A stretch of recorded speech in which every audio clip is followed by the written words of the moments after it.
বাংলাদেশ কি 2030 সালের বিশ্বকাপে খেলতে পারবে? হয়তো অনেকের কাছে এটা স্বপ্নের মতো শোনায়, কিন্তু যদি কিছু বাংলাদেশি বংশোদ্ভূত তারকা ফুটবলার জাতীয় দলে যোগ দেন, তাহলে এই স্বপ্ন সত্যি হতে পারে। আজ আমরা দেখব 5 জন এমন প্রতিভাবান ফুটবলারের গল্প, যারা বাংলাদেশের দলে এলে বিশ্বকাপে খেলার সম্ভাবনা কয়েক গুণ বেড়ে যাবে। এই তালিকার 4 নম্বরে এমন একজন ফুটবলার রয়েছে, যাকে বাংলাদেশের দলে আনতে পারলে বিশ্বকাপ খেলা অনেকটাই নিশ্চিত। তো চলুন জেনে নেই তাদের সম্পর্কে। এমন এক প্রতিভার কথা ভাবুন, যে লামিন ইয়ামাল, এনরিক কিংবা জামাল মুসিয়ালাদের সঙ্গে ভবিষ্যতের ফুটবলে রাজত্ব করতে পারে।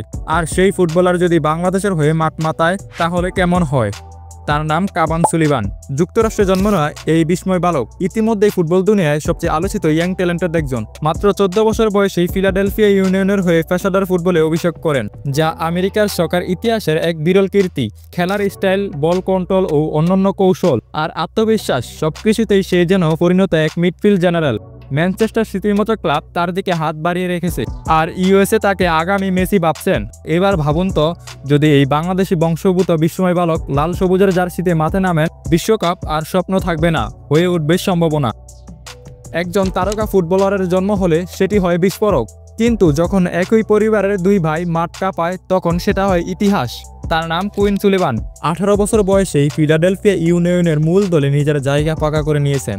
একজন ডানামেলা অ্যাটাকিং মিডফিল্ডার, যার গতির ঝড়, স্কিলের জাদু, বল কন্ট্রোলের ধার আপনি অপেক্ষা করতে পারবেন না। ইতিমধ্যেই যুক্তরাষ্ট্রের জাতীয় দলের নজরে এসেছে কুইন। ইউরোপিয়ান ক্লাবগুলো খুঁজতেছে এই বিস্ফোরককে, কিন্তু কুইনের রক্তে আছে লাল সবুজের ছোঁয়া। বাংলাদেশি বংশোদ্ভূত এই তরুণ যদি মাঠে নামেন, তাহলে বাংলাদেশের মাঝমাঠ হবে আগুন। কাবান আর কুইন, এই 2 ভাই যদি একসাথে লাল সবুজের জার্সিতে খেলেন, বাংলাদেশের ফুটবল শুধু অংশ নেবে না, চমক দেখাবে। এই তালিকার 3 আছে মিডফিল্ড ম্যাজিশিয়ান শামিত সোম। বাংলাদেশের মিডফিল্ডে যদি জাদু দেখা যায়, তাহলে সেটা হতে পারে শামিত সোমের পায়ের ছোঁয়ায়। বর্তমানে মেজর লিগ এসসি ক্লাবে খেলেন শামিত। মাত্র 27 বছর বয়সী তার বল কন্ট্রোল, পাসিং স্কিল আর ম্যাচ রিডিং তাকে করে তুলেছে দলের মস্ত বড় অস্ত্র। একজন ক্রিয়েটিভ অ্যাটাকিং মিডফিল্ডার হিসেবে তার উপস্থিতি বাংলাদেশ দলের জন্য হতে পারে গেম চেঞ্জার। শামিত সোম এক সাক্ষাৎকারে বলেন, আমি সব সময় জানতাম আমার শিখর বাংলাদেশে। আমি যুক্তরাষ্ট্রে জন্মেছি, কিন্তু আমার মা বাবা বাংলাদেশ থেকে এসেছে। ইট ক্রিকেট আর বাংলায় বলা কথাগুলো আমার ছোটবেলার একটা বড় অংশ। এই তালিকার 4-এ থাকবে বাংলাদেশ ফুটবলের নতুন আলোচনার কেন্দ্রবিন্দু ফাহমিদুল ইসলাম। ইতালির সিরিডি লিগের অলোবিয়া কালচিও ক্লাবে খেলেন এই তরুণ ফরওয়ার্ড। তার অসাধারণ পারফরমেন্সের মাধ্যমে ইতিমধ্যে ইউরোপের ফুটবল মহলে সাড়া ফেলেছেন, কিন্তু জাতীয় দলে তার অন্তর্ভুক্তি নিয়ে সৃষ্টি হয়েছে বিতর্ক।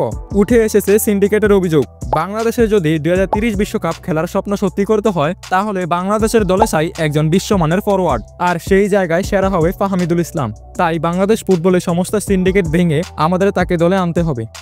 বাংলাদেশ ফুটবল ইতিহাসে বড় একটা প্রশ্ন, আমাদের দেশের স্ট্রাইকাররা কেন গোল করতে পারেন না? ভারতের বিপক্ষে গোলের খরা, আন্তর্জাতিক মঞ্চে বারবার ব্যর্থতা। কিন্তু যদি এই সমস্যার সমাধান হয়, যদি একজন প্রকৃত গোল স্কোরার দলে যোগ দেন, আরিয়ান আমির।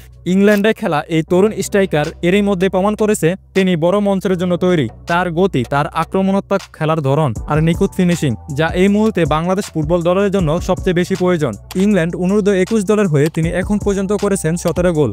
প্রতিপক্ষের রক্ষণভাগ ভেদ করে বারবার গোলের সুযোগ তৈরি করা, এটাই তার বিশেষত্ব। আরিয়ান যদি লাল সবুজের জার্সিতে নামেন, তাহলে বাংলাদেশের আক্রমণ ভাগ সম্পূর্ণ বদলে যাবে। এই মুহূর্তে বাংলাদেশ বিশ্বকাপে খেলার স্বপ্ন দেখলেও স্ট্রাইকার সংকট আমাদের সবচেয়ে বড় বাধা। কিন্তু আরিয়ান আমির যদি জাতীয় দলে যোগ দেন, তাহলে 2030 বিশ্বকাপের স্বপ্ন বাস্তব হতে পারে।